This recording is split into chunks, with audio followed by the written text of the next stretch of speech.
Welcome, listeners, to Through the Sightglass, a podcast that dives deep into the fascinating world of craft beer and celebrates the incredible individuals who shape its vibrant landscape. Join us on a journey where we explore the nuances of this amazing industry and the remarkable people who contribute to its richness and diversity. And today, we have the pleasure of sitting down with Nick of Vanessa House Beer Co. Yes, sir. Thank you for spending time with us. We appreciate it. Hey, man, I thank y'all for coming by and thinking of little old us. Yeah, we love It's it here. great. Yeah. I know I just said your name, but do you want to just, again, just kind of say who you are and what you do in your role here in Vanessa House Beer Co.? So I'm Nick, Nicholas White, one of the co-owners, co-founders here at Vanessa House Beer Company. There are 5 of us in total. Myself, like I said, Zach Smith, Evan Smith, Andrew Corrales, and Justin Wright. Okay. So all 5 of us are just, they all grew up together. I came to know them in college, and we just hang out and play video games, comic books, all kinds of stuff, nerdy stuff, as you can tell. No, it's looking great. around. We'll have some photos to share. Yeah. Oh, yeah, for sure. So we just kept hanging out, man, and we'll get into it later, I Yeah. assume. But, yeah, man, when we started a brewery. So. Yeah. Nice. Very cool. Where'd you grow up? Where do you call hometown? I'm originally from Denton, Texas. Okay, gotcha. Yeah, came to OU. That's where I met the gang, and then graduated with a bachelor's in architecture, and stayed here and was working at a firm.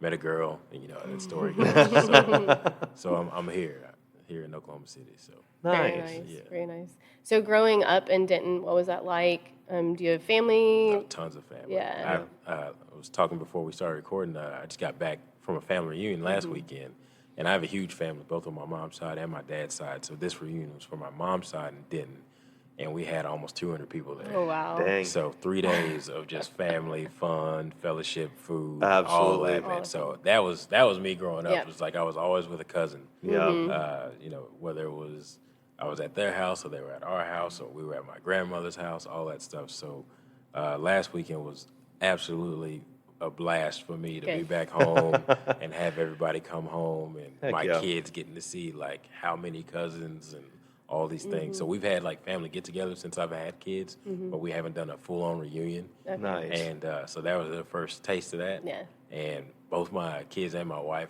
were like what? That's crazy. Yeah, yeah. Like, being married almost 10 years now. It'll be 10 years in August. And my wife's like, I'm still meeting people. Yeah.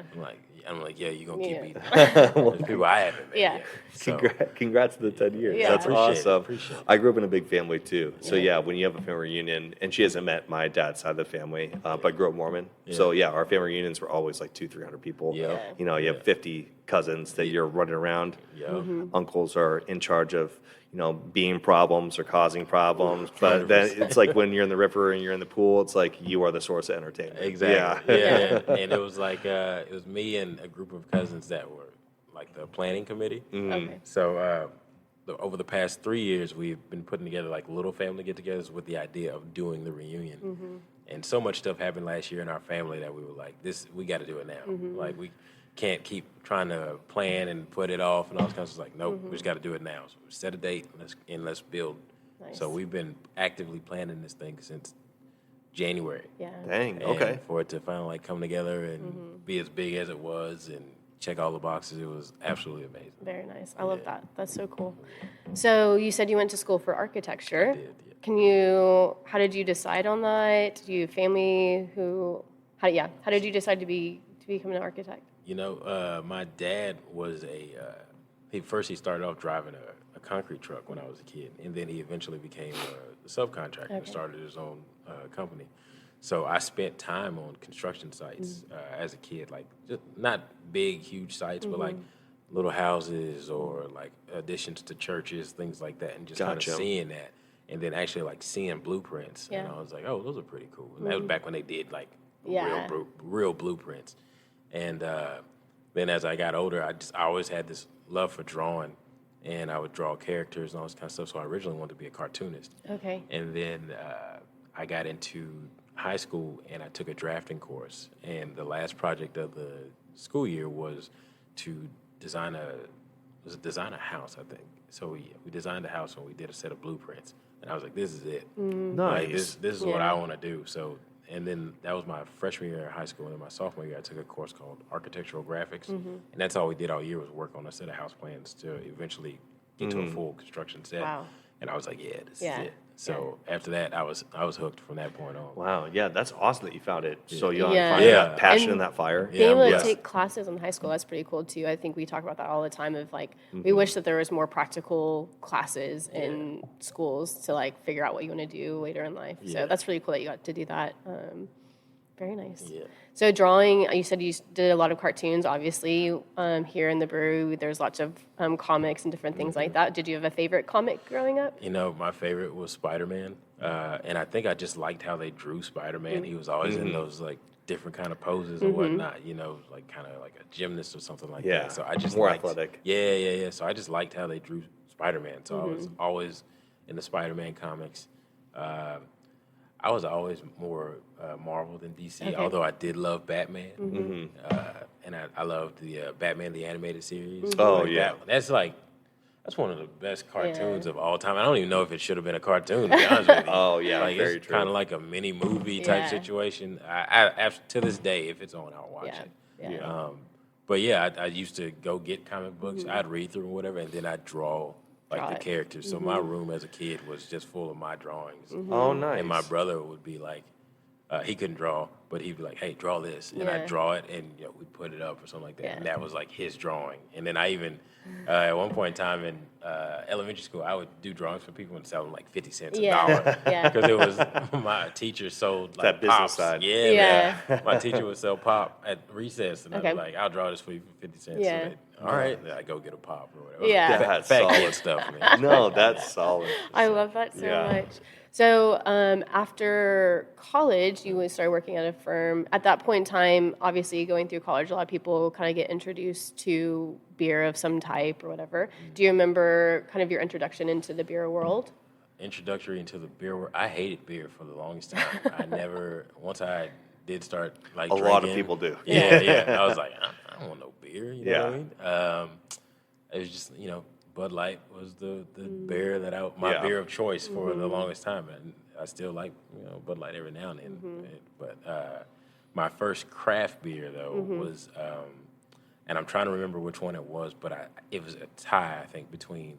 There was a brewery here called Mustang Brewery, and they had a Wichita Wheat, and that was one of the first ones I remember. And then Coop's DNR. Okay. Those were the first two Yeah. crafty beers I really remember drinking. The Wichita Wheat was just like smooth and different. Yeah, easy And- drinking. Exactly. And then the DNR was 10% ABV. So it was just like, It got you Hit there. you. yeah, Yeah. you're on a budget and just get one. Yeah. You know what I mean? So Yeah, that's so cool. it was a younger time. Yeah, for sure, yeah. for sure.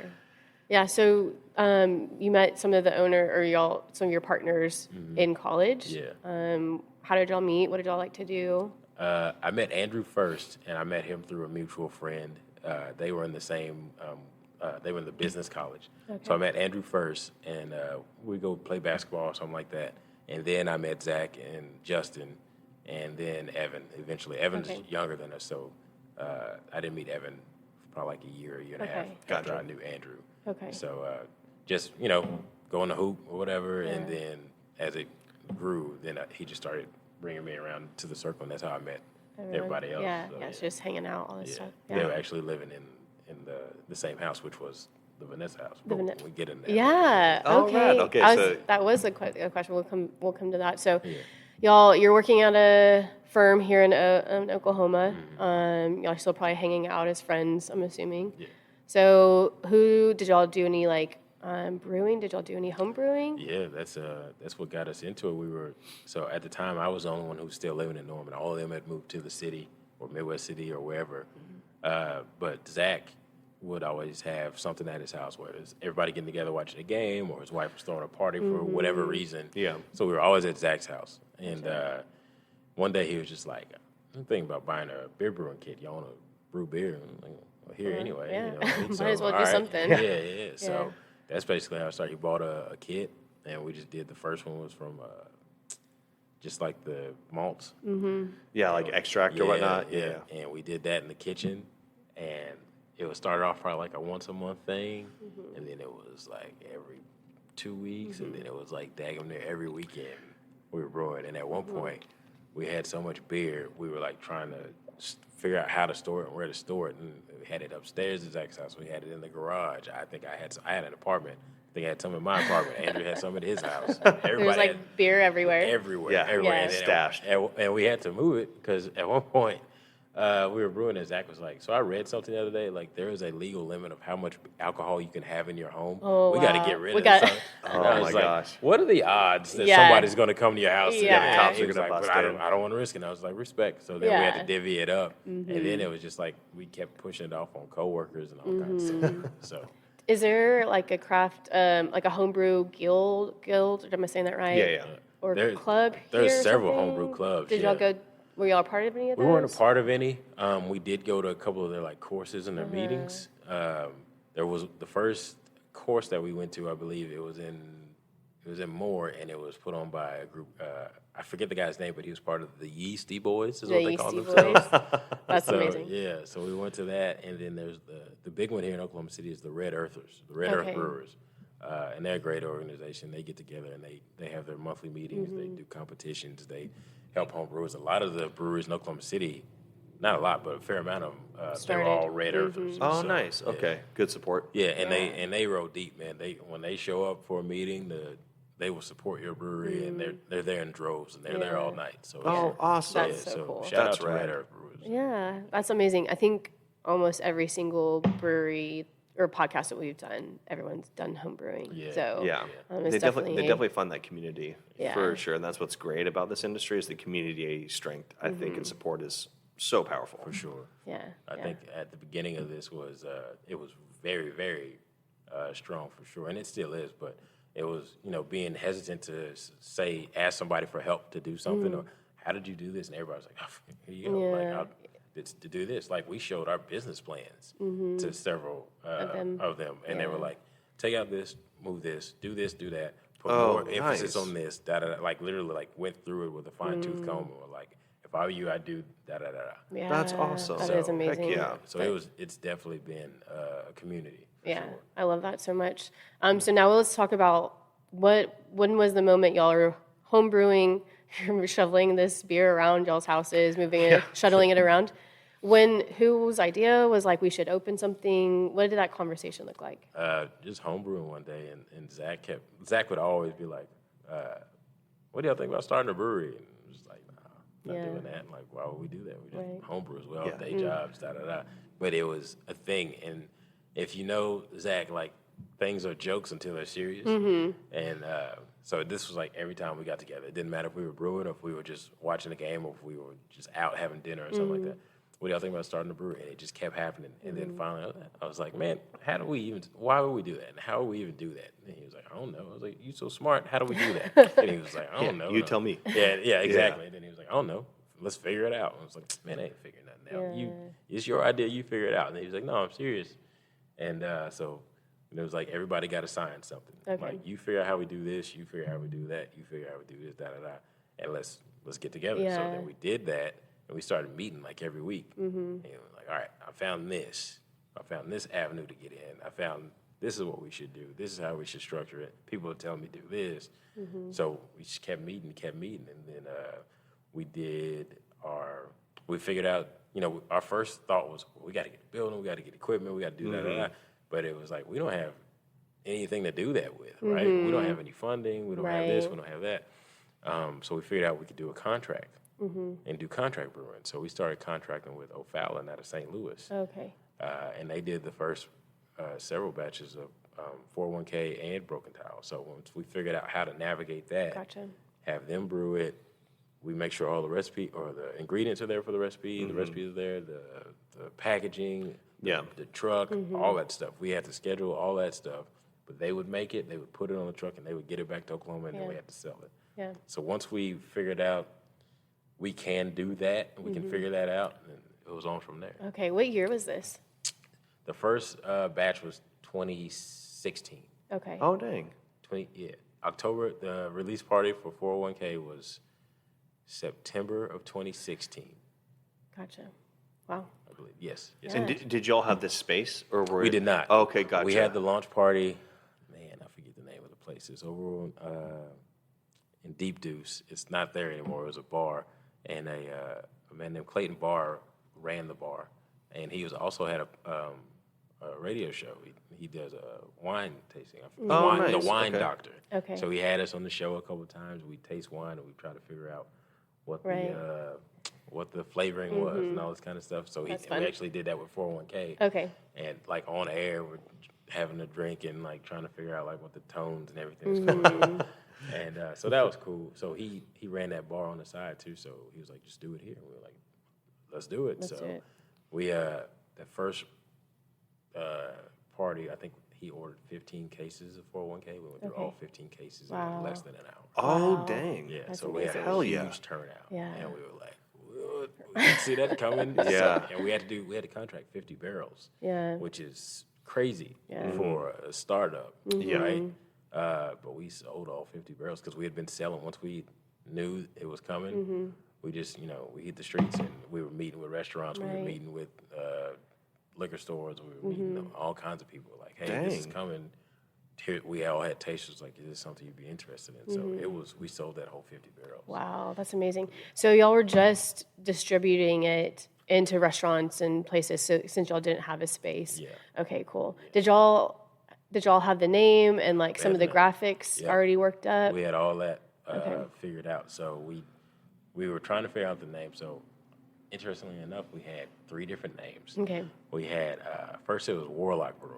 Okay. And that was riding that whole Charlie Sheen rave, with the Warlocks and all that kind of stuff. Yeah. And we actually had a rec league basketball team, and we were the Warlocks. Warlocks. Oh, right. So we were just like playing on that whole thing. Like, that Yeah. could work. And then we had somebody do a couple graphics of what we thought, our image would be or whatnot. And it just seemed so dark and like just, I don't know if edgy is the word, but it was just like, man, this is a bit aggressive. Like, how do we tone that back? And we were like, let's ditch Warlocks. Like, I don't think we can do anything like fun and funny like with Warlock. Gotcha. So then we were like, what is it going to be? And we're like, Spectrum. And it was like, all right, it'll be Spectrum Brewing. And it was Spectrum Brewing because we wanted to make sure we had a variety of beers. So everything in the spectrum was kind of like something what we for were running. everybody. Exactly. That was Yeah. kind of what we were running with. And we had I was doing all these sketches, and it was like, this is what it would be, and it would be this prism, and whatever beer, we'd have a list of beers on the prism in different colors. Right, And right. it would shine Still a great through, and then idea. it would be, the orange was the 401k, Yeah. blue was this and whatever. Yeah. So we had all this, sketched out and everything. And then it was like, we can dial it back a little bit. Let's make it a little bit more personal. Like, this is our thing. Like, we can make it what we want it to be. Yeah. And then I want to say it was Andrew was like, what about the Vanessa House? Because the Vanessa House was where they all lived at. Okay. And that's where when I met them, they were living in that house, and that was the The party Vanessa house. house, yeah. So FOU. that was video games. That was airsoft or air gun fights. Yeah. and all kinds of stupid stuff. And it was just like a bunch of fun times Right. at that house. And it was like, why not carry that over Right. into this? Oh, Because that's we want sweet. this to be fun. That I like is. that a lot. So it was I always wondered where Vanessa House came from, so it makes sense that it was like a college house. Yeah. I mean, people think it's like one of our ex-wives and all kinds of like, you'd be amazed at some of the stories people have told us, like, So Yeah. Oh, It's that's like, funny that's to what it see is. what people think Yeah. it actually means. They make up their own bit about it. Yeah. We were at I can't remember what beer festival it was, but it was in Tulsa.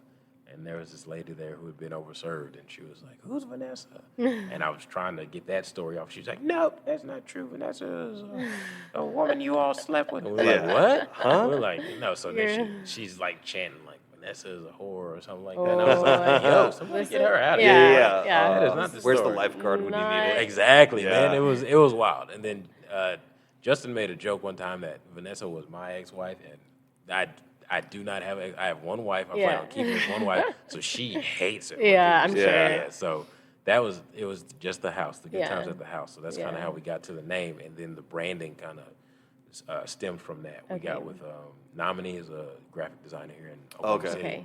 and we kind of explained to them like we want this to be, this is what it is. It's the house. It's where we have all these memories at. All the beers are going to try to tie back to the house, like a story. Each beer has a story that ties back to something that happened at the house or happened to one of the owners. So, we want to build off that. And they were like, all right. So they came up with the logo. And I'll be honest, initially I was like, what? Like, because I'm thinking very literal. So I'm thinking it's I mean, a house. It's a house. Yeah. It's a house. It's a house. It's a house. And it's got this and that and da-da-da. And because it didn't line up with what I was thinking, right? But what they did was so much better than what I was thinking. Right. And it's been able to like really be an eye grabber.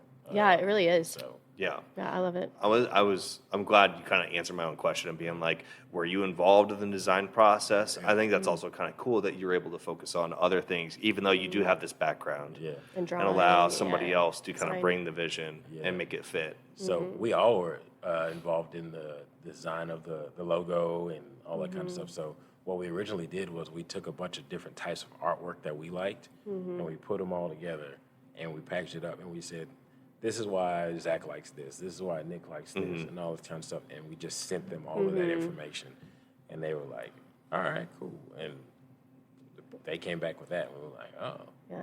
How Yeah, did that everyone else? Did everyone else like the? Oh, yeah, Yeah. yeah. Everybody else. And I was like, what? Y'all like this? Like, and then after like 2 or 3 days and like really thinking about how this could be seamlessly integrated into so much more stuff, Yeah. I was like, you know what?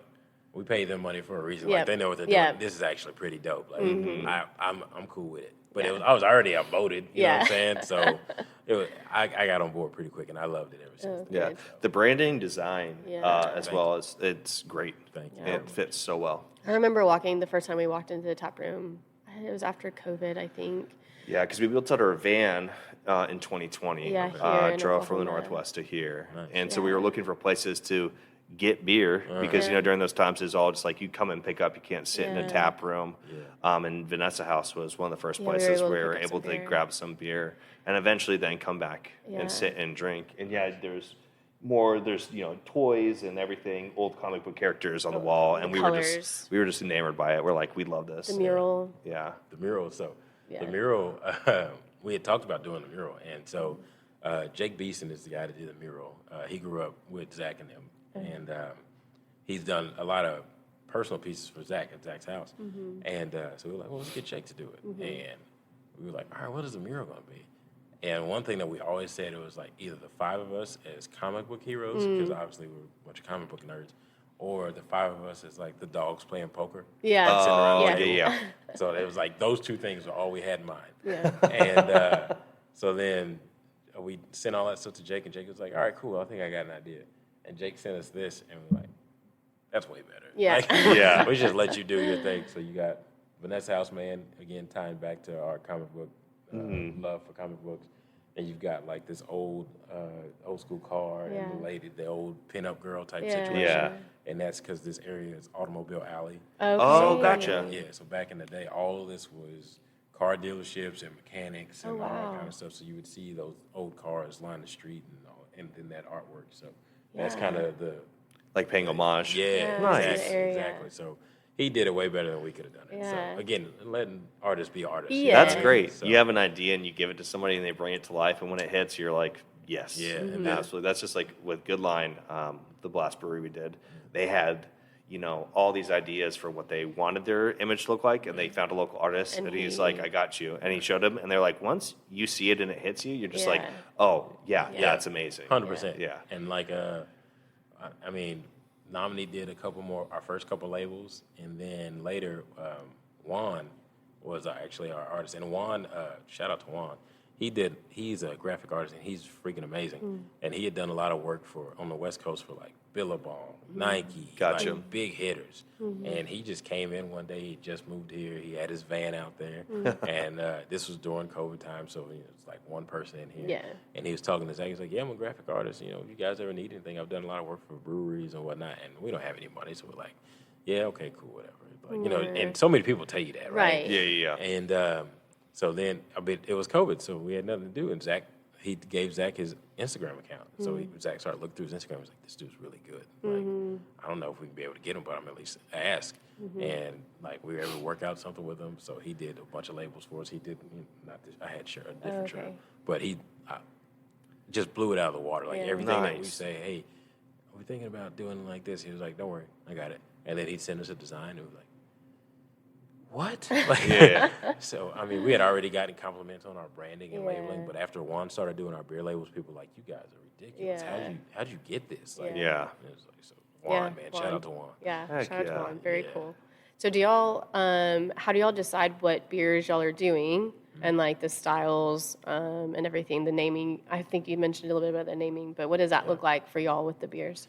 So it's changed now because we're in a tight spot right now financially, so we haven't done anything crazy and new. But in the past, it was like, so 401k, that was also a joke from homebrewing days. So we were trying to figure out a way to fund the brewery. And, we'd be brewing and Zach would be like, anybody want to start a brewery? How would start a brewery? Like, man, shut up. And then once we started digging deeper into it, I'm like, well, we ain't got no money. How we do this? What's everybody's 401k looking like? Yeah. And that was the joke. So then it eventually became a thing. Yeah. Everybody took out loans against their 401ks and then funded the first couple batches of 401k. So that was like 401k. yeah. So that's awesome. That kind of stuff was like how we were coming up with names for beers and stuff. Remember that time? Broken Tile was our double IPA. And I got the shirt on now. Yeah. That was at the Vanessa House. One of the guys had gone through a breakup. And he was in there taking a bath. He always took baths. And, he got done with his bath and he walked out. And the story got played up over the years, but like he was in there crying. And all kinds of stuff. He had a candle lit. He was playing Lionel Richie. Exactly. And in my feelings. Exactly. Yeah. And then that he got so frustrated, he hit the wall and broke the tile. Oh, gotcha. And so he leaves the Broken bathroom. heart, broken tile. Exactly. So he leaves the restroom or whatever, and another guy goes in to use the restroom and notices the tile is broken, and he goes out and says, "Did you break the tile?" And he's like, "What?" He's like, "The tile in the bathroom is like broken." No, it's an old house, and da-da-da. And he was like, "You can clearly see where it's been impacted. Like somebody struck the tile." Yeah.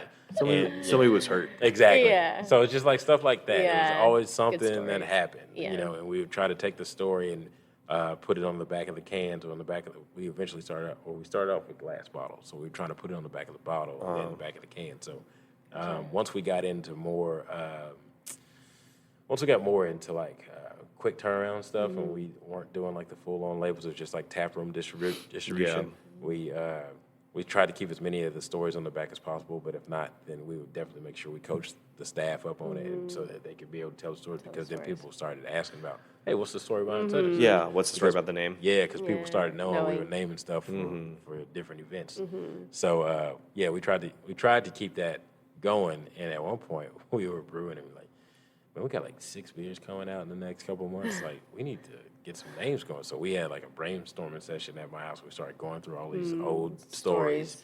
And like, all right, so that one's this, and this one's that, and all that kind of stuff. So, and then it got to the point where we were doing crazy styles and all kinds of stuff. So that was kind of more like off the cuff. Yeah.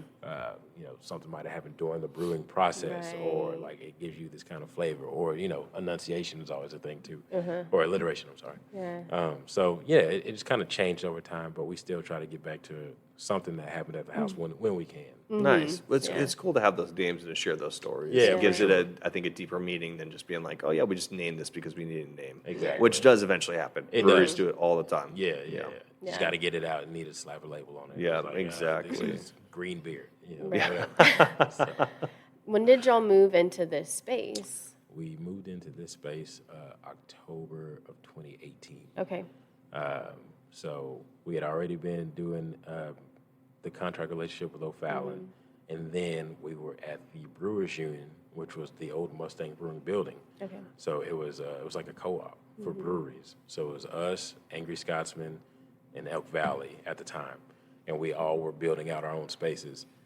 So once this space got finished out, we moved from the co-op to here. So Okay. Gotcha. That makes sense. Yeah. Very cool. How'd y'all land in this area?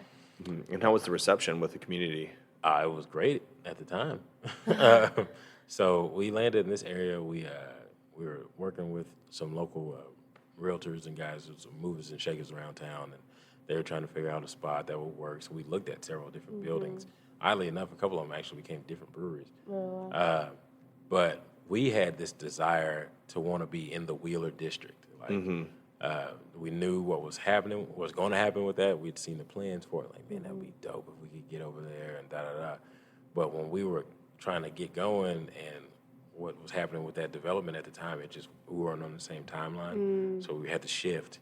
And we're like, okay, if we're not going to be in the Wheeler district, let's at least be downtown. Like, there's a lot of cool stuff going on downtown Oklahoma City. It's like revitalizing and da-da-da. So looking at different spots downtown.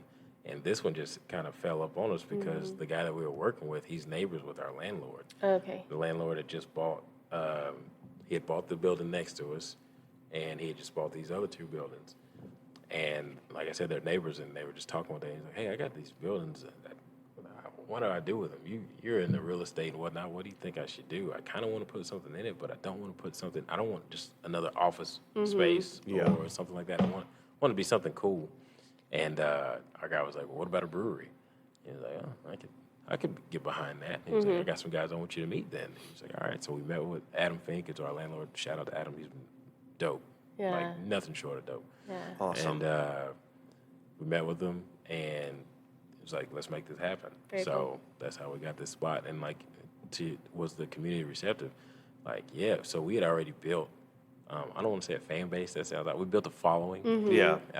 So People that liked your beer. Exactly. People knew our beer. People liked our beer, and they would come to the Brewers Union when we had stuff going on over there. So when we were getting our own spot, we were building it up. We kept doing social media posts like progress on the building, all kinds of stuff. We were holding our weekly meetings here, like while it was under construction, Yeah. and trying to get like people excited about it. And we'd post like, "Hey, we're meeting in the space," and all kinds of stuff. So once our launch party was crazy, stupid nuts. Yeah. Like we had to open the garage door Nice. and like So let you had a people lot of flow community out. engagement. Yeah, man, it was Solid. crazy, and it was a great time. It was a good time for sure, and people came out in droves, and we were literally busy from the time we opened till like we had to kick people out, Yeah. but we didn't Yeah. kick them out. It was just Yeah. like let the party keep Yeah. going. You know what I Yeah. mean? So then finally, when people left, it was like, Yeah. Yeah. we can do it. We can do it. So That's so cool. Not to ask a hard question, but what has changed? I know you've kind of hinted at it that things have slowed down. What do you think has happened in this area? man, it's so hard to pinpoint it because I think it's a lot of different things. Okay. I think with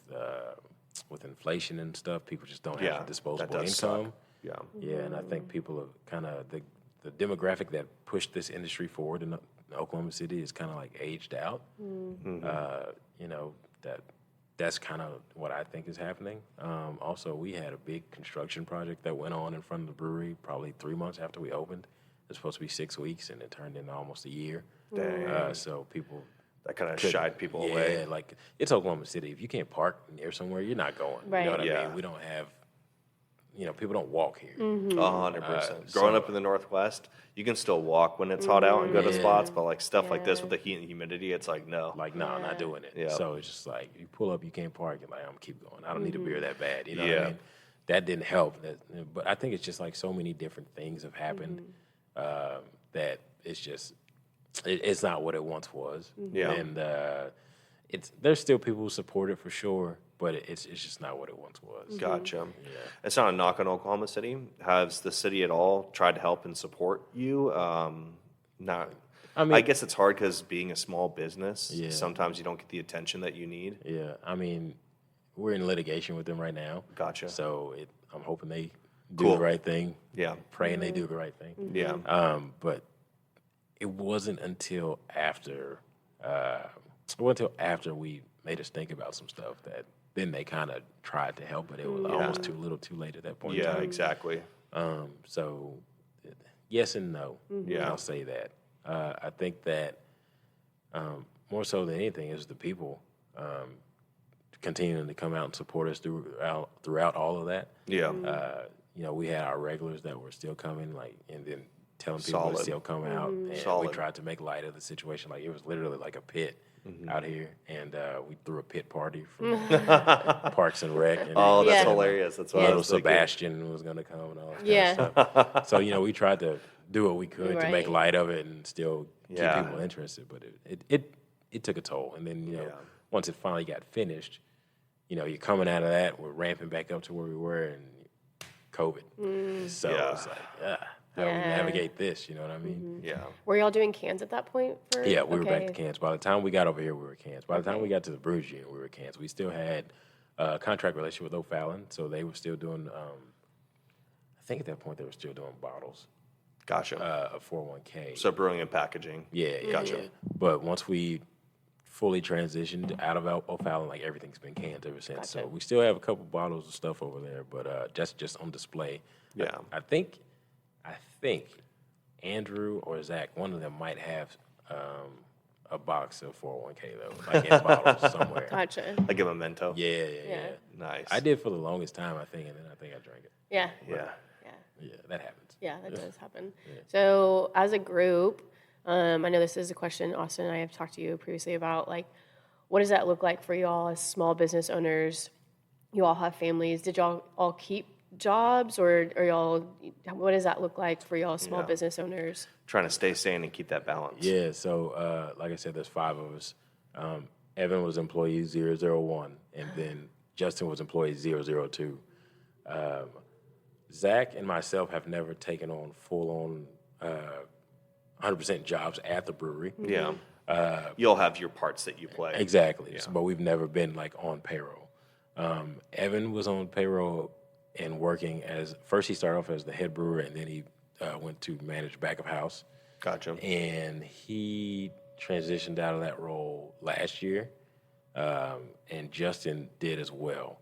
Justin was QC, and he transitioned out, and Sellerman, and he transitioned out of that almost a year ago, August. Gotcha. August of last year, I believe. So Andrew was for about a year. He did only sales, primarily sales, and we saw our sales go up like crazy up because he was really hustling. He was really hitting it, and he was doing a great job. But then it got to the point where, like, you know, financially we just couldn't afford him anymore. So he had to go back to his day job.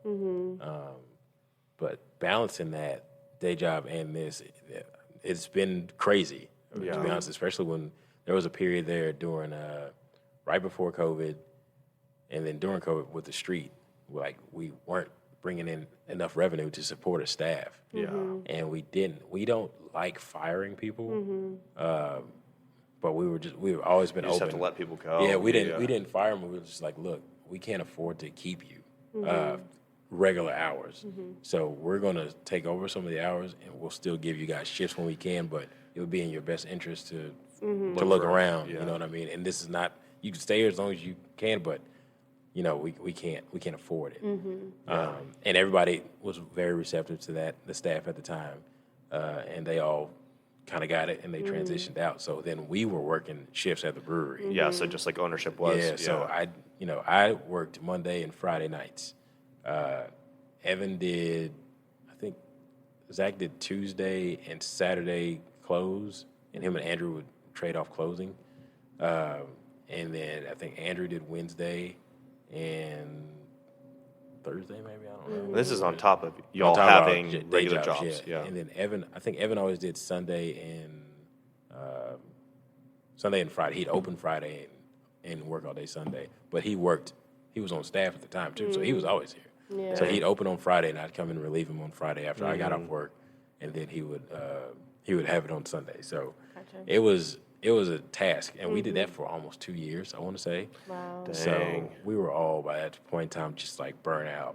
Yeah. Like, you know, creatively, all kinds of things. Yeah, so. it's a lot of sweat equity. Yeah, man. I think that's something, especially you can speak to as like a small business owner, is that when you have these shortfalls of not bringing in enough revenue so other people can work, you have to take on that responsibility on top of having a family, having a regular job, and trying to maintain all of that. That's a lot. It is a lot. And then, like you said, so Zach and I are the only two that have kids out of the 5 of us, and that doesn't push any of them to make us better than them or anything like that. But it was like navigating those schedules as well, because my kids were getting to the age where they were doing sports and, you know, birthday parties and all that kind of stuff, and Zach's daughter too. So we were trying to figure all that out at the time. And, it's like, how do you show up and still be in their life? Exactly. And I was never going to sacrifice time with them for this, like real time with them for this. Yeah. And that was primarily why I took Monday and Friday, so that I could still have the weekends to be there for games and be there for church and be there for all these other things that I know I was going to do with them. So it's always like it's not even a balance act, right? It's just like something's going to suffer, and it was just trying to make sure that they weren't the ones that priorities, suffered. Exactly, and it was a time, man, for sure. Yeah, and once we kind of got out of that, where we could afford to have a staff again, it was like to kind of relieve some stress. It was just like, and it was still kind of like muscle memory. There was a couple nights where I got off work and I was on my way here, and I was like, wait a minute, I don't have to be there tonight. Like, turn around and go home and just show up in like the greatest mood ever. Yeah. It's like, hello, wife, hello, children. Yeah. You know, all that kind of stuff. That's And, awesome. And then, you know, you wanted it to be, you know, like a busy night, but you didn't want it to be a busy, like a dog tired from work. Like, Yeah. 100%. man, I just hope, you know, it's just a decent crowd or whatnot. But when it was like a packed night, it was like, oh, I'm so drained, but I'm so thankful that people Right. still came out and we had a good night tonight and all these things. Yeah. Been there and done that when we first started dating. So I was working at a brewery, and then I was also beer tending at another brewery. And so part of it was also to get more time with her. Yeah. But I would be like, hey, why don't you come to the other brewery I beer tend at, and I'll give you samples, and we can run through like hop profiles and whatnot. But like I would get done with the production day. It's already like 10, 12 hours. And then I go to my beer tending job, which was another 8. And just be so tired. And so you're like, love it, but you're still like, oh, I hope it's a slow night. And it never was, especially with her around, know. it was never a slow I always night. got him to get more tips. But that is. And so, like, I deeply feel that, because then it's like you still have to go home to your family, to your kids, and be present. And you're like, all I want to do is sleep, eat, and just have my brain shut off. 100%. And there was, like you said, she was up there with you. There was nights my wife would come up here on Fridays for sure and help me close. Like, she'd sit at the bar and we'd eat dinner, like when I had a moment or whatever. And then when we went to close, you know, she's starting to gather dishes and like clean the bathroom. Just make it quicker so you guys can go home and have your time. Exactly. Yeah. So, like, you know, the kids would go to my parents' house or my mother-in-law's or something like that, and that would be our date night, right? Like, let's clean the brewery. You know, real sexy stuff. So she sacrificed a lot of that too. Well, solid for her. Yeah, for sure. Fuck yeah, good you have a partner like that. Yeah, for sure. As a team, do y'all do anything to, now that y'all know that, you know, y'all have seen this past, how do y'all, I think for us, like we would talk about mental health, like are y'all proactive about talking to each other about things, or do y'all have that type of communication with your ownership team? Now for sure, over the last year and a half or so, everybody's had something personal happen to where it was like, we can't ignore that. You know what I'm saying? We need to talk. Do you want to talk about that? You know what I'm saying? Like, I am in counseling, and I think I'm free to say, like, you know, Evan's done counseling, and we tried to talk others into doing it, just talk about things. Both of us are in. For sure. And I feel like it's needed to talk to an outside party, somebody who has no bias, no dog in the fight, but also has practical things that you can implement to relieve some of these things, totally. right? Probably almost 2 years ago, you know, that's when I started doing it, because I had a friend pass away, and it was just like, this is beginning to be a lot. Like, it's hard. Yeah, and it's just like, I need to Super hard. talk to somebody. And so I started talking to somebody, and then not everybody, but a couple of them started talking, and we started having these conversations, and it's like, bro, are you okay? You know what I'm saying? Like, I really think you should go see somebody. If you don't want to go see somebody, I'll listen to whatever you want to talk about. You know what I mean? So I think the older that we've gotten and the harder this has gotten, it's forced us to have those conversations. And last year was rough. Like, it was not only up here, but then, like, personally, like, for instance, my mom passed away. So I thank you for that. So during that whole period, like, they knew, like, we're not gonna hit them up about nothing that's going on here, like, unless it's an absolute emergency. Yeah, unless the building's on fire. And so it was like they gave me that space to deal with that, and then, but if it was absolutely emergency, like, hey, sorry about it, Right. but can you do da da da, you know, that kind of thing. And then it was all of us have gone through something. I won't speak to what they were going through, but it was just like, hey, like, don't worry about this for a little bit. Like, we got this. We'll only hit you up if absolutely necessary. Because, I mean, this was a whole. It still is a crazy situation right now that we're in. Yeah. So it was trying to take those burdens off one another and relieve some of those stresses. It's probably nice to have a bigger team then, because I think a lot of people that we talk to, it's either like a couple or it's like maybe it's usually three like 1 or 2 people. or just one. I mean, that's been the case we've seen, where it's like it's just one person. And so I think being able to have that support system within the business as well, and then in personal, I think that's a huge help to be able to spread out the work. So. And I think everybody gets into this for the same reason. You just want to make fun beer with your friends and have people come hang out. And Yeah. and then the business side of Right. it, like, just sucks, man. Yeah. Like, Sucks the air out of the room. It really does. Yeah. And it's like Andrew has an MBA, so he's good at the business stuff. But like the fun stuff that we were doing and all that before we and like the business, and it was just like it all kind of suffered for a while. So we would try to get back to that. Yeah, you're trying to get back that every, feeling. Yeah, every now and then. And it would be like, we'd have a couple nights where it was like, all right, let's get together and not talk about the brewery. Right. Yeah. Like, let's not, if you mention brewery, I'm punching Yeah. you. Yeah, And I literally did punch him like in the arm, not in the face. So. Right. But like one night we got together and it was like, we're going to go out to eat with our wives and we're going to have a night. Like, we're just going to hang out. We're not going to talk about the brewery. We're not going to try the beers here and think, how can we make a beer that's Right. Yeah. like, We're going to be normal people. we're going to be normal freaking people. And anytime somebody said, well, we should have, Yeah. Yeah. stop. We're not doing that. No, We're not doing that tonight. So we've been living in 60 square feet for 4 years, and definitely like working at breweries.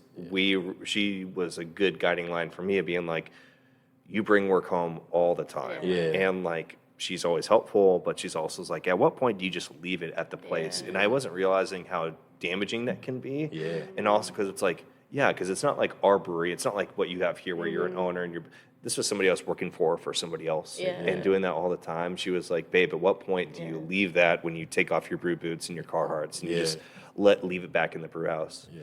It is refreshing. You've probably, and other brewery owners probably have similar feelings, but to be able to talk about like the struggles and what it is, I think it's something in our work culture that isn't talked about, that it's like you're supposed to suffer silently, and it's like that's part of like a badge you wear, but it really, like, people get burned out, people take drastic decisions, or they leave an entire industry never to come back, and it's like we have to stop this cycle. So we appreciate you opening up and talking about that. It's something this is like part of why we do this podcast, is like I've watched a ton of people over my 12 years of being in this industry get totally worked, burnt out, and not taken care of, and they just are totally changed after that. And it just is like, man, we want to be able to help to stop that process, but also give people, be like, there's stuff out there for you. Like, you have coworkers you can talk to. Like, you aren't just like alone and not unseen about it. And I commend you guys for making that part of your pod, because people, you're right, people don't talk about that. Yeah. And next thing you know, it's like such and such shut down and moved to Timbuktu, and like, Yep. you know what I mean? It's just like, wait, what happened? What Yeah. was he or she really going through? Like, that they didn't talk about. And Right. Yeah. I feel like the transparency, that's been a big thing, right? In the last probably 2-3 years, transparency. Like, nobody's going to think you're weak if you if you say, man, Hannah, this is what I'm going through. Right. And this, Yeah. I've got to get this off my chest or whatnot. It's like, you can call me weak if you want to, but I feel like that's my superpower, is that Right. transparency. I can tell you 100%. what I'm going through and how I feel about it, and I'm not going to feel away about it. Oh, did I give him too much? No, you asked. Yeah. You know what I'm saying? Like, I'm going to give you what you want. 100%. So the fact that now we have language to put towards these feelings and all this thing, I think is only making us stronger as individuals, and I think it's making us more aware of the path that we're on, as far as like whether it be a business or your personal journey or whatever it may be. It's just like having language to express yourself has been a big thing. Right. Yeah, No, totally. I feel like it's also putting the human back in what a worker is. You know, I think way too many people look at their employment. It's like, oh, I'm just this cog. It's like, no, you're a human first and foremost. Yeah. You know, so. Yeah. And this is kind of leads into, if you had a piece of advice to tell your younger self, what piece of advice would you give your younger self? Just that. Be more transparent. Be Okay. more honest about what you're feeling and how you're feeling. And you don't want to do something, you don't have to explain that. Just say you don't want to do it. Heck yeah. And if you feel led to explain why you don't want to do it, then that's a different boat. But you don't have to do anything you don't want to do. So I would say that, as well as being able to communicate when you're having those feelings, like, hey, I'm burnt out. I need a break. Give me 10 minutes. Give me a day. Like, whatever it is, I'm going to take this time for myself, and I'm going to reset. I'm come back. I'll be better. Right. That's solid. So I think if we have had those conversations earlier, not just as a business but as friends, like that, it could have avoided some pitfalls for sure. Possibly. It's great that you're having them now. Yeah, for sure. There's friends, and they go years without doing that, you know, so it's cool to have that awareness. Yeah, and it's like, also, we're all in different walks of life, right? So we all have different beliefs, and we all have different ways that we cope with things, but making sure those coping mechanisms are healthy. Right. Right, and we're not one, covering up the problem, Yeah. and two, just glazing over it, Right. and stuffing it Yeah. down in It's there. super easy when you produce alcohol. Yeah. Oh, 100%. 100%. And if anything, I don't want to say I ever masked my problems with alcohol because I was never that guy.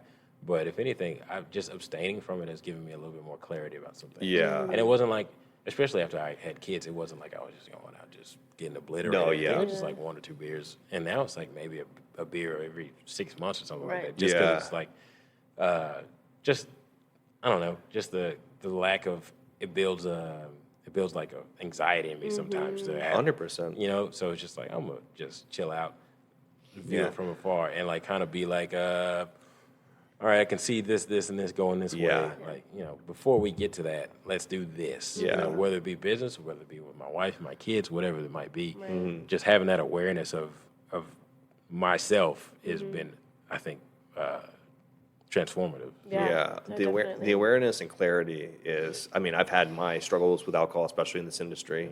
I think that's the biggest thing. Is like one, when you find that balance, but two, like alcohol is just a Band-Aid. Yeah. It feels good and it keeps you distracted, but you come back to zero. You Yeah. wake up, whether you're hungover or you wake up the next day and you still have these things It's still there. there, and Still it's there, like it's not fixing it, it's not going away. It is just distracting you, and so 100%. I agree with that. 100%. So, Yeah. Thank you for sharing. Yeah. my pleasure. Yeah. My pleasure. So with the brewery this summer, like, do y'all do? I know that y'all have D&D nights and game nights. What are some of the activities and things that people can come and check out at the tap room? So we've kind of Sunday nights was game night, and it's kind of been suspended a little bit. I know we talked about it a little bit earlier. Our our Dungeons and Dragons game has kind of been suspended with the guy that led that. Lucas passed away a couple weeks ago, and so we haven't really gotten back into that yet. And maybe we'll pick it back up. Maybe we won't. I'm not Yeah. sure. We've been shut down last weekend and this weekend because our cold box went out, and we've been having problems having somebody come out and service it and finding funds to service it. So once we finally got the funds to service it, then we couldn't find anybody to service Yeah. it. Yeah. So it was like that old adage, Yeah. right? Yeah. Robbing Peter to pay Paul Yeah. constantly right now. So please get here faster to fix their cold blocks. exactly. And if you had a discount, please. Yeah. So Yeah, these are good people. You should give them a discount. I appreciate it. I didn't say it; he said it. Yeah. You heard that from Austin. Yeah. But just we don't have any real big plans as of right now, just because we're so hamstrung. Ideally, so we did a re-release of Pog 2 months ago, and that's our one of our seltzers, Nice. and it's pineapple, orange, and guava, wow. and what is it? It's something I don't know. We did a re-release of it, and it sold completely. Just flew out the door. Just literally that day, it was gone because we hadn't done it in so long. People were buying it by the caseload. Yeah. And one guy came and he bought the last 2.5 cases, and that was before like 3 o'clock. Wow. That's And so it awesome. was like, daggum, like that's awesome. But now we don't have any more. Pog. Yeah. Except we had it on tap for like another couple days, and then Yeah. it was gone. Gotcha. So it was like, all right, we need to find some revenue to do more of that, like bring back a couple old ones, Yeah. and let people go crazy over them. Yeah. You kind of see people get excited. It's like, oh, I haven't had this in so long. Yeah, so we did a poll the other day. It was like, all right, if we crowdsourced a beer, like which one would you be willing to throw in on? So we had Pog, Broken Tile, which is our double IPA, and Destination Wedding, which was a cerveza. Yeah. And- I remember we had Destination Yeah. Wedding when we were going out the van. Yeah. Had It it was great. dressed with the tahini. And the Yeah, lime and it was everything. great. Yeah, and so we put that out, that survey out, and Pog barely won. I thought for sure Broken Tile. Oh, yeah, that double was, IPA. Yeah, because people ask me about it all the time. Like, when's double IPA coming back out? When's Broken Tile? Where's Broken Tile? I'm like, Yeah. man, it costs money to make Broken Tile. Like, Yeah. that's an expensive beer. And so I was like, we're gonna put this survey up. I bet Broken Tile is gonna be number one. And it wasn't. Pog barely beat out Destination Wedding with Broken Tile trailing in third place. Oh, I was wow. like, didn't see that coming Yeah. at all. Dang. It's a good thing you took a poll then, so now you know which one to do. Exactly. You know, because we'd played with those ideas in the past, and now we're just to the point where it's like, we have no shame. Yeah. We don't have any money. Yeah. we're looking for ways to keep it going and, Right. and finance beers and whatnot. Yeah. And so I was like, what if we crowdsource this? Let's put feelers out to see what people are thinking. That's people super are saying. smart. So the idea would be we crowdsource Pog again and do like a huge party around it, right? Nice. So that would be the idea. So hopefully we can Hopefully, get that fired off. Very cool. And then just trying to do like little stuff when we can here and there, dose a couple batches with some different stuff. We've got beer back there, but again, we're still hamstrung. Yeah. So just trying to navigate these waters right now. That's our biggest thing. Is like we'd love to have a big bang out blowout summer. Yeah, but you're just trying to keep this place still here. trying to keep the doors open right now. So I saw something on y'all's Instagram. There's a soda company that are y'all doing some contracts? So we were contracting Afropop. Afropop is to our knowledge, and I believe his knowledge as well, the only black-owned soda company in the country.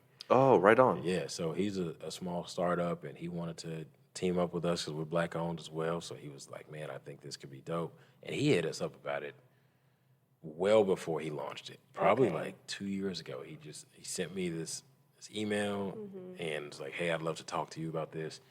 I was like, yeah, we can sit down and talk, tell me about it. And I signed an NDA, and I was like, oh, this dude's not messing around. Like, he's got some real stuff he's about to show me. So he goes through the entire presentation. This was, I don't know if it was during COVID or whatnot, but it was on Zoom.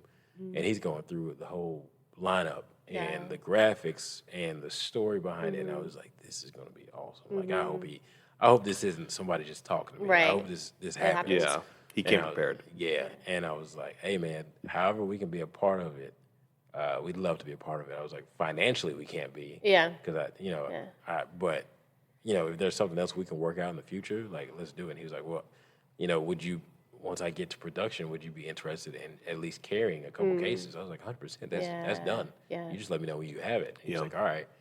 Fast forward a year, 2 years later, whatever, I get another email from Jamel, and he's like, hey, I've got Afropop. It's in production. I'm looking for spots to distribute to. Okay. Would Vanessa House be interested? I'm like, yeah, give me 2 cases. Yeah. So he sent the cases, and we had it in there, and it's hard to compete in a brewery with, soda. Yeah. Because y'all don't have kids in here either, right? We do. You do? Yeah, okay. It's great to have the option then. But that's how we kind of, that's why we have the soda. We have juice over there as well for kids. So it was like one new thing, right? Right. And it does very well. It tastes phenomenal. Nice. And I'm not a soda drinker. Yeah. So like he's pitching me this, and I'm like, I don't even drink soda. Yeah. But, I'll help out where I can help out. Yeah. And then I tasted it, and I was like, all right, this is fire. Nice. Like, heck yeah. So he's doing great. Well, now we definitely need to try some. I know. You got to. We might support. Shout out Afropop. Yeah, shout out Jamel Stevens, Afropop. Go look it up. Go get it. Go support it. He's going to be awesome. He's going to be big. Yeah. Fuck yeah. So we were contracting Afropop for a while. Unfortunately, we had to scale back because our situation was so up in the air. He had to do what was right for him, which I commend him for doing that. I know he wanted to stay here. He wanted to help. He wanted to do all these things with us. We wanted to do a lot more with him, but you got to look out for number one. Right. That's what I was telling him. I was like, you got to look out for Afropop. You can't do anything for Vanessa House. You know what I mean? So look out for Afropop. Do whatever you feel is what's needed, and he did. And I commended him for being so young and making such a big decision. You know what I mean? And I think it's only going to propel him forward. Good. He just won. I can't remember what it was, but something at a festival in Tulsa, and he got like $10,000 or something to go towards Afropop and building the brand. Awesome. Yeah. So man, he's doing awesome things. Shout out to Jamel. He's a great guy. He's going to do big things. Very cool. I love that so much. Yeah. All right. Well, we are wrapping up here. Is there anything else that you want to share with the pod about what's going on or anything? Besides the fact that please come and support. Yeah. This has been one of the best, most wholesome podcasts we had. It's like, keep this place here, this community and environment that y'all have created. These are the businesses that we need, are worth saving and need keeping. I appreciate that. I don't have too much to expand upon, but like you said, please come out and support when we're open, right? When we get this cold box fixed and we'll have more beer on tap. Hurry up wherever you are. Exactly. Please come out and support, and stay tuned for what we got coming up. Hopefully, we can do something to finish off the summer. And I appreciate you guys thinking of little old us, and you guys coming back and supporting in the past and whatnot. So I wasn't even aware of the pod until you sent me an email. So. Well, we're pretty new, so.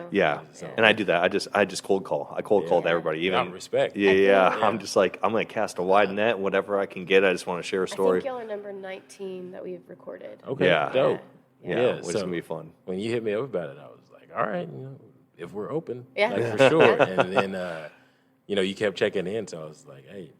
Andrew, are you free this day? And he was like, yeah, let's make it happen. I was like, all right, let's do it. And then Andrew didn't show up. So, Andrew. but he had, We'll catch you next time, Andrew. exactly, yeah. He had a family thing come up. Yeah, So no worries. he's all good though. Yeah. But Well, thank you so much. yeah, thank This y'all has for been having killer. me. We Hey, this has appreciate been it. fun. This has been a good walk down memory lane. Right? It's been so dark and drudgy lately. Like going back to the roots is like this was fun. Yeah, Yeah. it's nice. It's nice to flip through those old memories. Yeah, and for sure. Just feel light for a first time in a while. Agreed. Yeah. Well, we're gonna be here for a few more weeks, so we'll have to stop back whenever y'all are open again. Oh, for sure. and For sure. We'll Drink some beer and yeah, hang sit out. down when the beer's not coming out warm. Yeah, Yeah. exactly. Thank you so much, Nick. Thank y'all.